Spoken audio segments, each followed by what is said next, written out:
नमस्कार दोस्तों, आज मैं भारतीय राष्ट्रीय आंदोलन के अभ्यास प्रश्न को पढ़ाऊंगी। इसके पहले भारतीय इतिहास के जितने भी प्रश्न थे उसे मैं पढ़ा चुकी हूँ। आज शुरू करते हैं। इसमें पहला प्रश्न दिया है,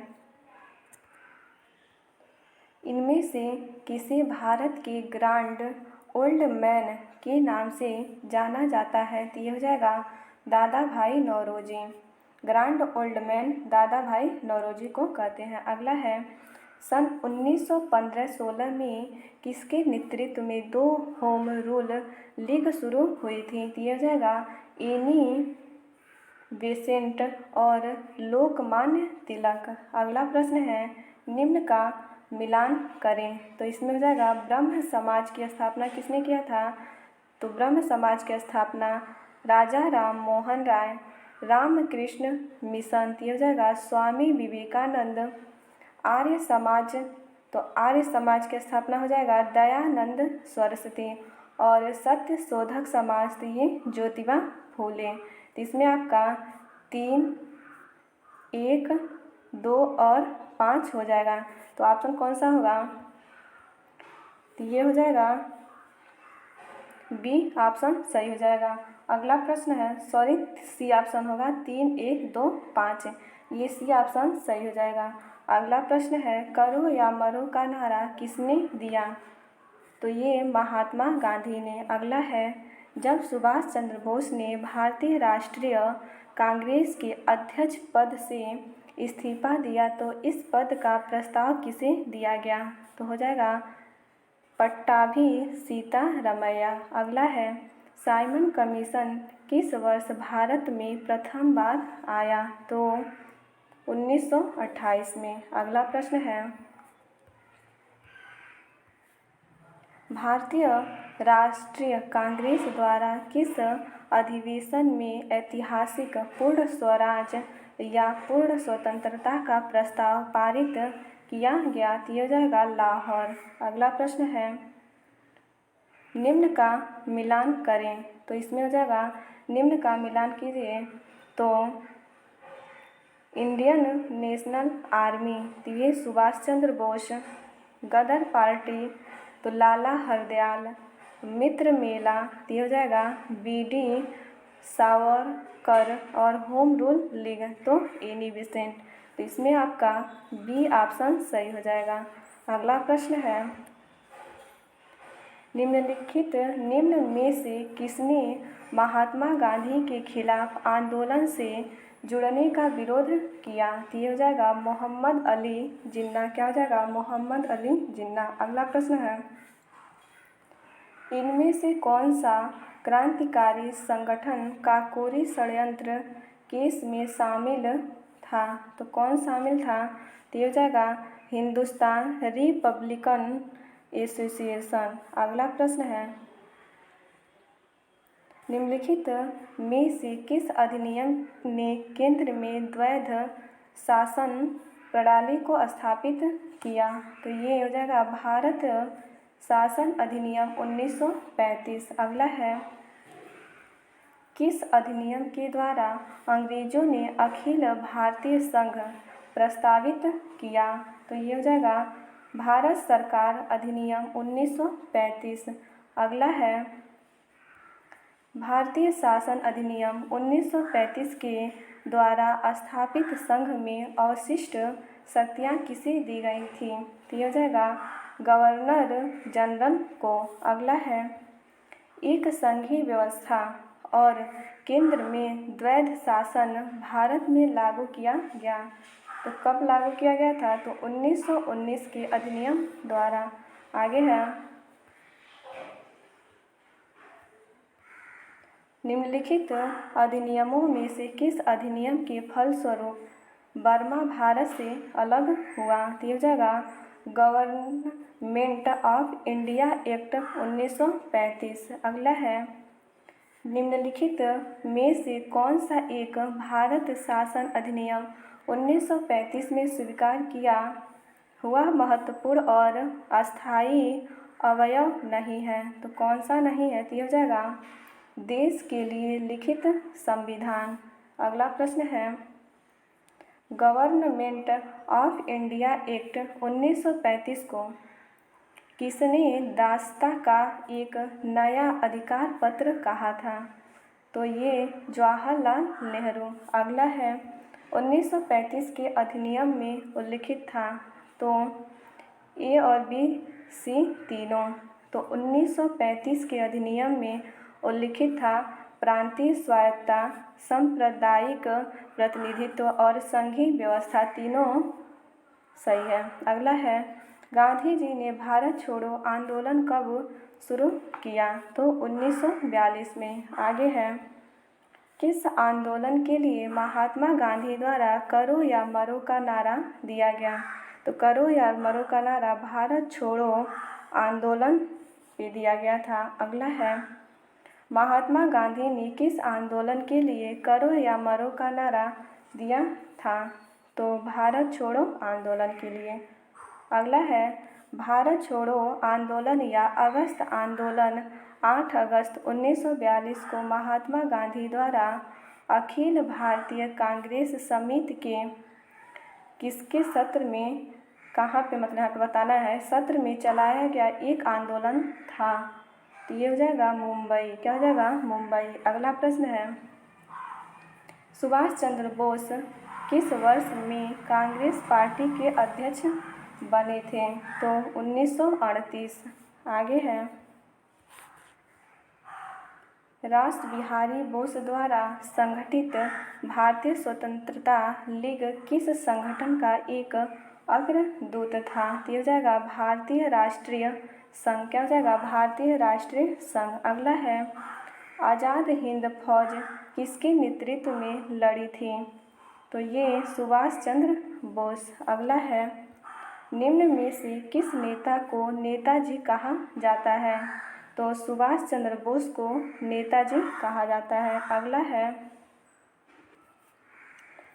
नेताजी सुभाष ने आज़ाद हिंद सरकार की स्थापना कब की थी? तो ये हो जाएगा अक्टूबर 1943 में। अगला प्रश्न है एलेन ऑक्टेवियन ह्यूम एक सेवानिवृत्त अंग्रेजी ICS अधिकारी ने किस वर्ष में भारतीय राष्ट्रीय संघ का गठन किया था?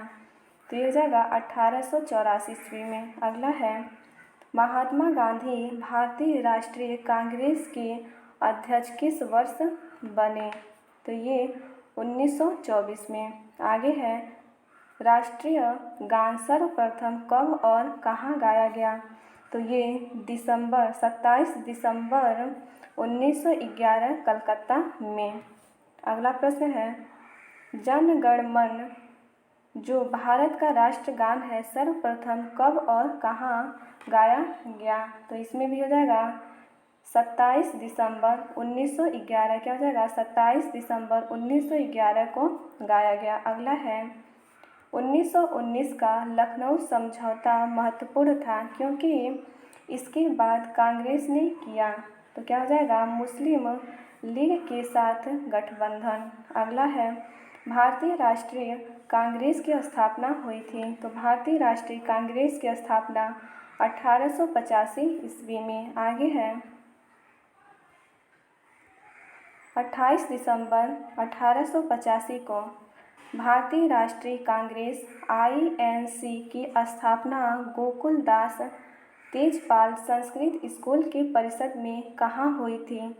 तो कहाँ पे हुई थी? तो बम्बई। क्या हो जाएगा? बम्बई में। अगला है दिसंबर 1916 में दोनों पक्षों के संयुक्त सत्र में कहाँ संधि भारतीय राष्ट्रीय कांग्रेस और मुस्लिम लीग के बीच एक समझौता हुआ? तो कहाँ पे हुआ था? तो ये लखनऊ में। अगला है महात्मा गांधी ने भारतीय राष्ट्रीय कांग्रेस के निम्नलिखित सत्रों में से किसकी अध्यक्षता की थी? तो ये 1924 बेलगांव। अगला प्रश्न है भारतीय राष्ट्रवाद के पहले या प्रारंभिक चरण को कौन सा चरण 1885 1905 भी कहा जाता है? तो कौन सा चरण कहा जाता है? तो मध्यम चरण। अगला प्रश्न है बंगाल का विभाजन 1905 में हुआ था। ब्रिटिश वायसराय किसके द्वारा किया गया था? ये बंगाल विभाजन कर्जन के द्वारा। अगला प्रश्न है, वर्ष 1905 में बंगाल के विभाजन के दौरान भारत के वायसराय कौन थे? तो उस समय लॉर्ड कर्जन थे। अगला प्रश्न है, the story of my experiment with truth के लेखक कौन हैं? तो ये हो जाएगा मोहनदास गांधी। क्या हो जाएगा? मोहनदास गांधी। अगला प्रश्न है, गांधी जी के गांव सर्वोदय के आदर्श ने बताया कि एक आदर्श गांव को कुछ शर्तों को पूरा करना होगा। इनमें से क्या शर्तों में नहीं है? तो कौन सा नहीं है बताना है। तो ये हो जाएगा भाईचारे की भावना विकसित करने के लिए पूजा का स्थान एक दूसरे के बगल में बनाया जाना चाहिए। अगला प्रश्न है, महात्मा गांधी भाप से चलने वाली जहाज SS सफारी द्वारा दक्षिण अफ्रीका के किस जगह पे पहुँचे थे? तो कहाँ पे पहुँचे थे? तो ये डरबन में पहुँचे थे। अगला प्रश्न है, गांधी जी ने जून 1904 में डरबन के बाहर कहाँ बस्ती नामक एक समुदाय क्रियाशील मठ की स्थापना की थी? तो कहाँ पे किया था? तो फोनिक्स। क्या हो जाएगा? फोनिक्स। अगला प्रश्न है, 1917 में चंपारण सत्याग्रह किस राज्य में प्रारंभ किया गया था? तो ये हो जाएगा बिहार। आगे है, गांधी जी का नमक सत्याग्रह आंदोलन दांडी मार्च कब प्रारंभ हुआ था? तो दांडी मार्च 12 मार्च 1930 को। अगला है, महात्मा गांधी को राष्ट्रपिता के नाम से सर्वप्रथम किसने संबोधित किया था? तो ये सुभाष चंद्र बोस ने महात्मा गांधी को राष्ट्रपिता सबसे पहले कहा। अगला प्रश्न है, असहयोग आंदोलन किस सन में प्रारंभ हुआ था? तो असहयोग आंदोलन 1920 ईस्वी में। अगला है, असहयोग आंदोलन कब वापस ले लिया गया? तो ये फरवरी 1922 में। चौरी चौरा भारत के किस राज्य में है? तो ये उत्तर प्रदेश राज्य में है। अगला प्रश्न है, चौरी चौरा घटना कब हुई थी? तो ये 5 फरवरी 1922 में। चौरी चौरा की घटना 5 फरवरी 1922 को। अगला प्रश्न है, चौरी चौरा की घटना जिसके कारण गांधी जी को अपना असहयोग आंदोलन बंद करना पड़ा था? तो ये हो जाएगा गोरखपुर। अगला है, सविनय अवज्ञा आंदोलन का मुख्य उद्देश्य क्या था? तो मुख्य उद्देश्य इसमें अगला ऑप्शन भी है, तो ये हो जाएगा नमक कर के विरुद्ध। क्या हो जाएगा? नमक कर के विरुद्ध। अगला प्रश्न है, सविनय अवज्ञा आंदोलन की शुरुआत के पहले वायसराय को गांधी जी का 11 सूत्रीय चेतावनी दिया गया था? तो इसमें हो जाएगा भू राजस्व में 50% की कमी करना और राजनैतिक कैदियों को रिहा करना। तो इसमें आपका बी ऑप्शन सही हो जाएगा। अगला प्रश्न है, निम्नलिखित में से कौन एक भारतीय राष्ट्रीय आंदोलन में क्रांतिकारी नेता नहीं थे?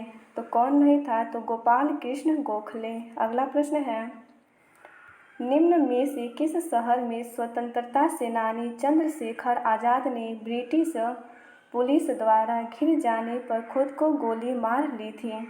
तो ये हो जाएगा इलाहाबाद में। अगला है, ब्रिटिश भारत सरकार ने बंगाल के विभाजन को लागू करने के निर्णय को घोषणा कब की थी? तो ये हो जाएगा 19 जुलाई 1905 को। अगला प्रश्न है, निम्नलिखित में से किसने बंगाल के विभाजन 1905 के विरोध में हुए आंदोलन का नेतृत्व किया था? तो ये हो जाएगा सुरेंद्र नाथ बनर्जी ने। अगला प्रश्न है दोस्तों, अंग्रेजों से आज़ादी के लिए लड़ रहे भारतीयों द्वारा उठाई गई शपथ की वे सिर्फ भारतीय निर्मित सामानों विशेष रूप से कपड़े का उपयोग करेंगे को आंदोलन कहा जाता है? तो ये हो जाएगा स्वदेशी आंदोलन। आगे है, लॉर्ड कर्जन कि बंगाल विभाजन के पीछे निम्नलिखित में से कौन एक मकसद नहीं था? कौन सा एक मकसद नहीं था? तो ये हो जाएगा सरकार के प्रशासनिक भार को सहज करना। अगला प्रश्न है, महात्मा गांधी दक्षिण अफ्रीका में किस वर्ष में पहुँचे थे? तो ये 1893 में पहुँचे। अगला प्रश्न है, महात्मा गांधी के किस अमेरिकी जीवनी लेखक ने लिखा था कि असहयोग भारत और गांधी जी के जीवन में एक युग का नाम बन गया?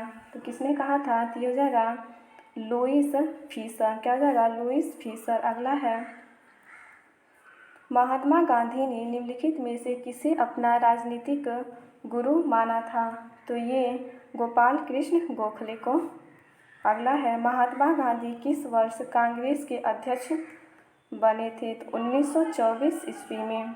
अगला प्रश्न है, रंग भेद के कारण महात्मा गांधी को किस वर्ष दक्षिण अफ्रीका के पीटर मर्टिसबर्ग रेलवे स्टेशन में प्रथम श्रेणी के रेल डिब्बे से सामान सहित बाहर फेंक दिया गया था? तो क्या हो जाएगा? 1893 में। अगला प्रश्न है, महात्मा गांधी द्वारा भारतीय राष्ट्रीय कांग्रेस में कितने अधिवेशनों का सभापतित्व किया गया? तो कितने? ये हो जाएगा 1। अगला प्रश्न है, निम्नलिखित में से कौन सा गांधीवादी दर्शन का हिस्सा नहीं है? तो ये हो जाएगा व्यवसाय। क्या हो जाएगा? व्यवसाय। अगला प्रश्न है, 1917 का कौन सा सत्याग्रह महात्मा गांधी का पहला सत्याग्रह था और भारतीय स्वतंत्रता आंदोलन में एक बड़ा विद्रोह था? तो ये हो जाएगा चंपारण। क्या हो जाएगा? चंपारण। अगला प्रश्न है, महात्मा गांधी ने सत्याग्रह सभा की स्थापना कब की थी? तो ये हुआ था फरवरी 1919 में। अगला प्रश्न है, महात्मा गांधी ने कहाँ अर्थव्यवस्था की वकालत की? तो कहाँ पे की थी? तो विकेंद्रीकृत। क्या हो जाएगा? विकेंद्रीकृत अर्थव्यवस्था की वकालत की। अगला प्रश्न है, महात्मा गांधी के लिए यहाँ बताना है किसका होगा? भारतीय मानवता की एकता, इसकी आर्थिक स्वतंत्रता और समानता का प्रतीक था। तो ये हो जाएगा खादी। क्या हो जाएगा? खादी। अगला प्रश्न है, इनमें से कौन सा महात्मा गांधी का आर्थिक विचार नहीं है? तो अगला ऑप्शन भी है इसमें,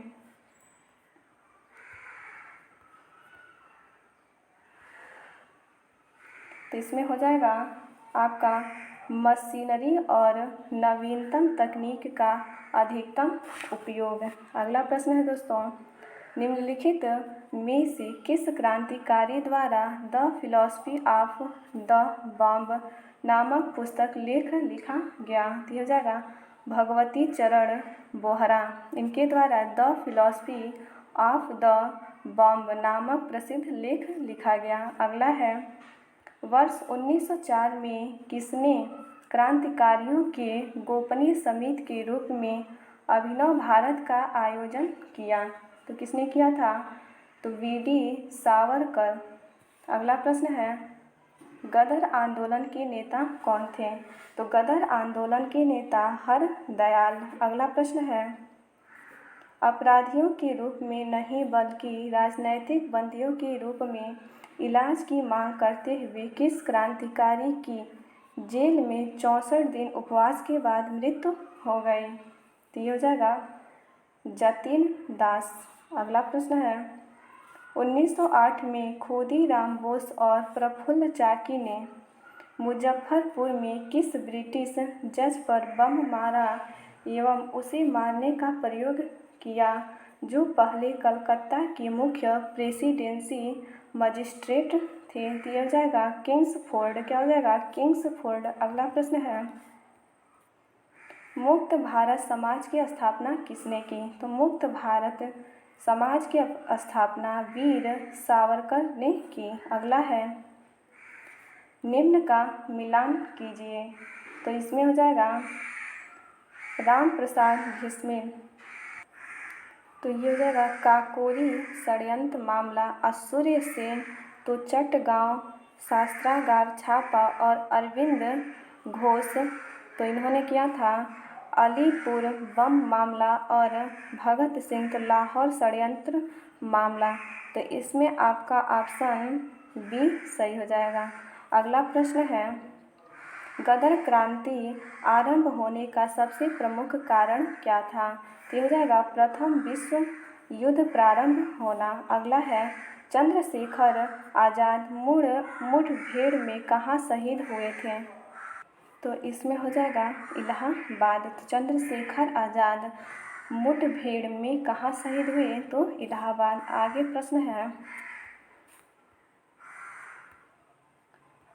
एक मिनट दोस्तों।